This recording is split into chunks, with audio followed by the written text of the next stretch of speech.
হ্যাঁ ভাই, তোরা কোথায় আছিস? এই কোথায় যাচ্ছিস? যাই একটু ঘুরে আসি। কালকে পরীক্ষা, আজ তোমার ঘোরা লেগেছে, যা গিয়ে পড়তে বস। হ্যালো ভাই, মা বাইরে বেরোতে দিচ্ছে না, আজ মনে হয় আড্ডা মারা হবে না। তাহলে আমরাই তোর বাড়িতে চলে আসি। তাহলে হবে নাকি ছোট করে? হয়ে যাক। এই কাল না তোদের পরীক্ষা, বই না পড়ে এখানে কি করছিস? বই পড়তেই তো এসেছে, কি যেন বলে ইংরেজিতে, ও হ্যাঁ গ্রুপ শাদি, বুঝেছো? আয় চলে আয়, তোরা চলে আয়। মাল এনেছিস তো?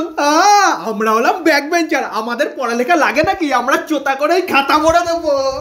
তোদের চোতা বানানো হয়ে গেছে? না, আমারও তো হয়নি। তাহলে আরে দাঁড়া, আগে মালটা তো খেয়ে নি, তারপর ধীরে সুস্থে বানিয়ে নেবো। না না, যদি ভুলে যাই, এখন 8টা বাজে, তুই 10টায় অ্যালার্ম লাগা, অ্যালার্ম বাজলেই চোতা বানানো শুরু করে দেবো। হয়ে গেছে। আমার মা ডাকে কেন? কি হয়েছে? বই পড়তে দেবো না নাকি? রাতে খাবি না? না না, আজকে অনেক চাপ আছে, আজ সারা রাত বই পড়বো, তুমি ডিস্টার্ব করো না, ওকে? দে মাল দে। এনে ধর।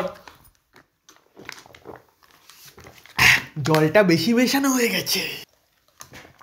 আমি কি দেখতে খারাপ ভাই? না। তাহলে ও আমাকে পাত্তা দেয় না কেন? কিরে, সকাল 10টা বাজে, 11টা থেকে না তোর পরীক্ষা? কত ঘুমাবি? ওঠ। এই বাবু ওঠ। সকাল 10টা বাজে, 11টা থেকে না তোর পরীক্ষা? ও এত দাঁড়াও। শালা, তুই আদৌ অ্যালার্ম দিয়েছিলিস তো ভাই? এই যে ভাই, চল এবার চোদাটা বানিয়ে ফেলি। তোকে রাত 10টায় অ্যালার্ম দিতে বলেছি, সকাল 10টায় না। কি বলিস? সকাল 10টা বেজে গেছে? হ্যাঁ ভাই, 11টা থেকে তো পরীক্ষা, এবার কি হবে? বলো হরি।